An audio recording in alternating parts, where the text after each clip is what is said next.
So welcome everyone. I'm Celia Merzbacher. I am the Executive Director of the QED-C, the Quantum Economic Development Consortium. And what I will do today in this talk is give a very sort of brief overview. I think many of you have familiarity with QED-C. We've been around for a couple of years now. So I'll quickly summarize to make sure we're all on the same page about what QED-C is. And then I'll spend the rest of the time, and I didn't bring my clock up here, so actually I'm going to get it so I don't have to ask or wait for the flag. I'm going to spend much of the time just talking about what QED-C is doing and what we've done so that you'll have a sense of what we really are about in terms of accomplishments. So this is a single chart with our a description of what we are about, our mission and our objectives. And so we have a simple to say mission: enable and grow the quantum ecosystem. That's a big tent, and there's a lot going on inside of the tent. So we were created when the US Congress passed a law at the end of 2018 and was signed by the president, in which NIST was directed to establish a consortium of stakeholders. And stakeholders itself is a rather broad term. So QED-C is that consortium. We have a partnership, a great partnership with NIST, and we have some of our NIST friends here. We have what I think of as sort of startup funds from NIST, which has been extremely valuable. And we also have support from Air Force Research Labs, which has contributed as well to the establishment of this consortium. So we have good partnerships with our government friends, but we're really about growing the quantum industry. And so we've focused very much on collecting as much of that industry as possible, from the suppliers and small parts of the supply chain to the system developers and this is not the quantum computing industry consortium, so it's sensing and communications and networking and cybersecurity, as well as quantum computing players. So we're very inclusive. And if you go and read that legislation, it is not very long, the part about the consortium of stakeholders. And it spells out that we are to identify gaps and strategies for addressing those gaps. It may not be that QED-C is the organization that fills the gaps, but we have within our community those who really can help to do that and accelerate progress towards a robust quantum economy. Our middle name is economic development, after all. The third of our objectives that I mention here is that we are extremely capable and qualified, I think, to inform investors, whether those investors are in the public sector. So government programs are looking to make wise use of taxpayer monies. And we have this great set of industry experts who can help inform those investment decisions. And similarly, there is capital to be deployed in the private sector, and whether it's being decided in-house at a company that is trying to figure out where should I put my precious R&D dollars, or for a venture capitalist, we can help to put out roadmaps to describe where the needs are for technology, and we're working to help put more clarity. I think there's a lot of uncertainty around what the markets are likely to be and how big they might be and when they might arrive. And of course, there are reports by analysts like BCG and others that are helping to inform those communities as well.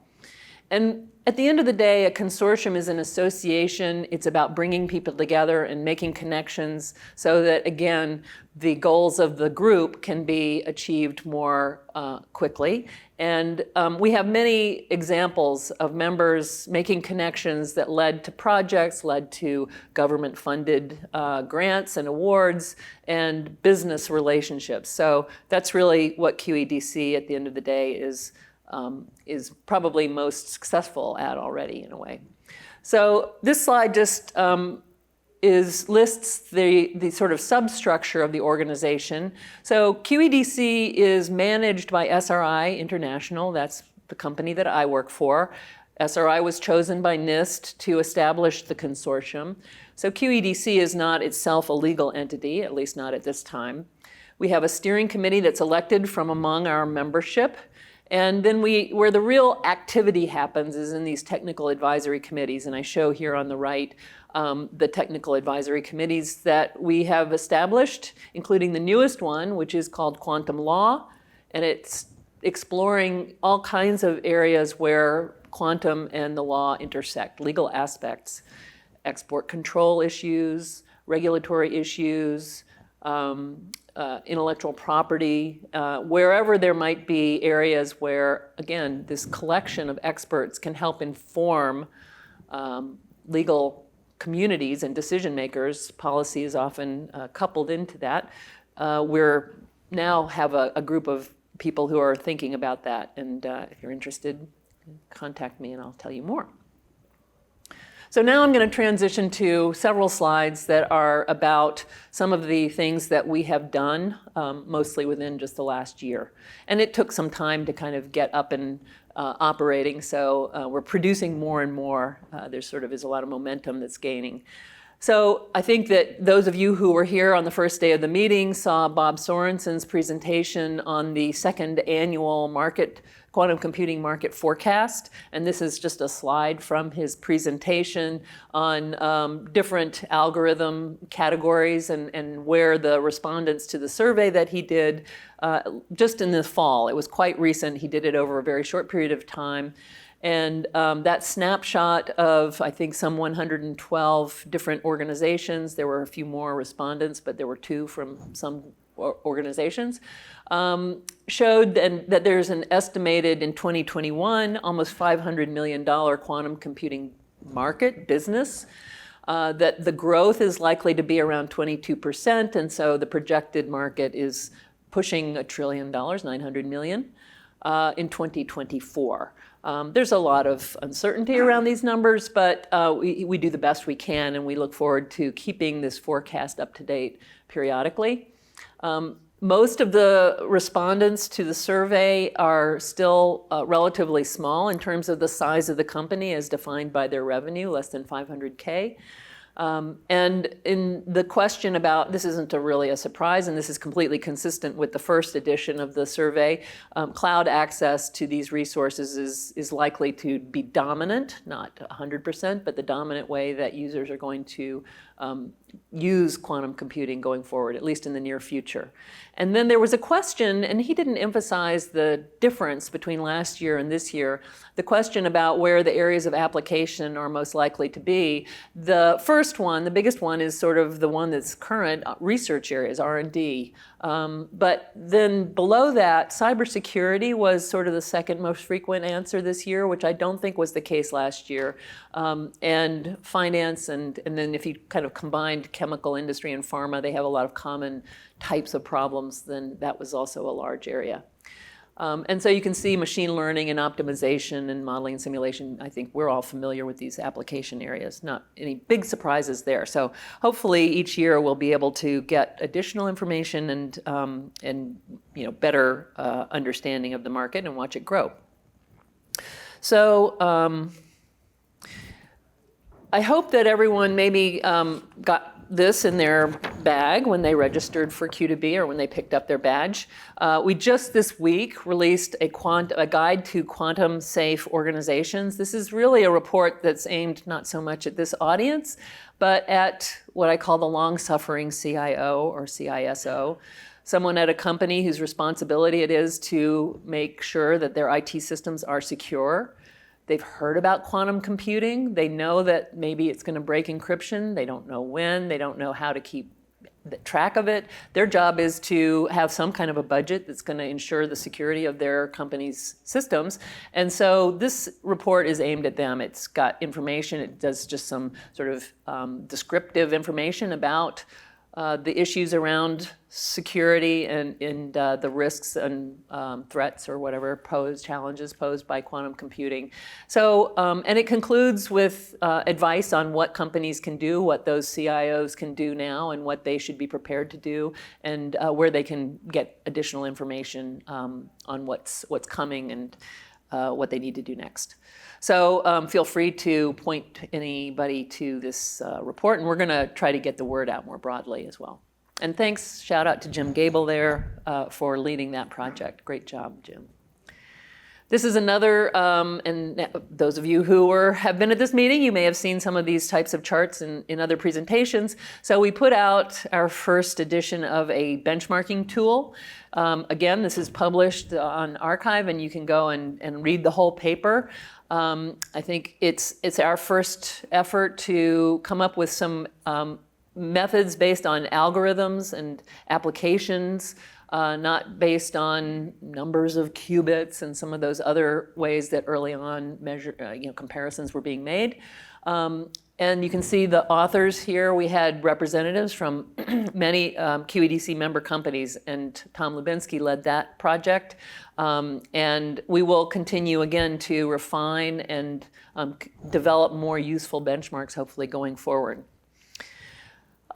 This is another study that I've presented on it before, and some of you may be familiar. There's a paper, and again, there's a link to the arXiv publication on quantum industry workforce needs. And we surveyed our membership. I think we had about 57 or plus or minus responses. The conclusions were that we asked sort of 2 years and 5 years, how do you think you're going to be hiring? What are you going to be hiring? And there was steady hiring plans in people's projections. So that's good news. People aren't going to stop hiring in the next 3 years. Growing will continue. There is a diversity of job types, and of course with that, a diversity of job skills that are being sought. And this chart shows, and you can't read it, each bar is a different job type or position. And then we asked, what degree do you think would be the type of degree you would want that person to have? And this is just showing the bachelor's versus master's versus PhD. We also asked engineer versus physics, et cetera. And the bachelor's and master's are purple and red. And I think if you just sort of look at this, you see that purple and red together is most of the jobs. That's the preferred degree for most of these jobs. You don't have to have a PhD to get a job in this field. And that's something we're trying to communicate to the educators and to the students, that there are plenty of career opportunities if you just get a little basic understanding of quantum mechanics and perhaps a traditional degree in electrical engineering or software engineering and so on. I put this up. This is referring to one of our first reports that we did based on a workshop asking what are the needs in the area of cryogenic technologies for QIST. And the sort of priority gaps are listed there. Some of them, like, it would be great if there was a really good, complete database of cryogenic properties of materials. That seems like something that maybe, NIST, and in fact, they do have not up-to-date database of this kind of information. So that might be something the government would do. Other things like standardized high throughput capabilities or scalable standardized cryogenic technologies and so on are things that maybe the industry needs to address. So we're about to announce that we are starting a first set of research projects funded through the QED-C to address some of these gaps. So that's just an example of, we identify the gap, we together identify some sponsors who are willing to help fill the gap, we call for some proposals and ideas, we make some selection, and then we go and do the research. So we're really pleased to be getting all the way through that process. This is a picture of the website that we have now, or part of our website, where we post information from our new program called Quantum Marketplace. It has two components. One is a monthly webinar program that's open to the public. Anybody in the world can attend the monthly webinars. We put the information about them up on our website. And each webinar has a handful of the member companies sort of giving an advertisement about what their offerings are and what part of the quantum ecosystem they serve. And then there's a moderated discussion, and Mark Whippich has been a fantastic host for this program. We then edit out these 5-minute videos and put them up on our website in the Quantum Marketplace section, so that we're going to, over time, have a lot of information that's easy to find about the various parts of the supply chain. So we had one just last week on control electronics, and it was a really lively discussion. And we're looking forward to building out more and more information about our members so that people can find them on the QED-C website. And we're going to have also a searchable directory. So that's another way that we're going to help get information out about the members. And finally, as many of you know, QED-C has gone international in the sense that we only allowed US-based companies to join and US-based organizations in general up until just a month ago. And we're, in a very deliberate way, expanding our membership options to include companies from initially these 10 countries that are listed here, and we're looking forward to expanding that list over time. It's sort of as a management issue, and also we're really about admitting companies that have similar values to the values of QED-C. So I see I'm about out of time. John's giving me the hook. So this was the last slide that I really wanted to show, and so I'm happy to answer questions when we get to the panel, and look forward to hearing about the other programs that are on the agenda for today. So thank you very much.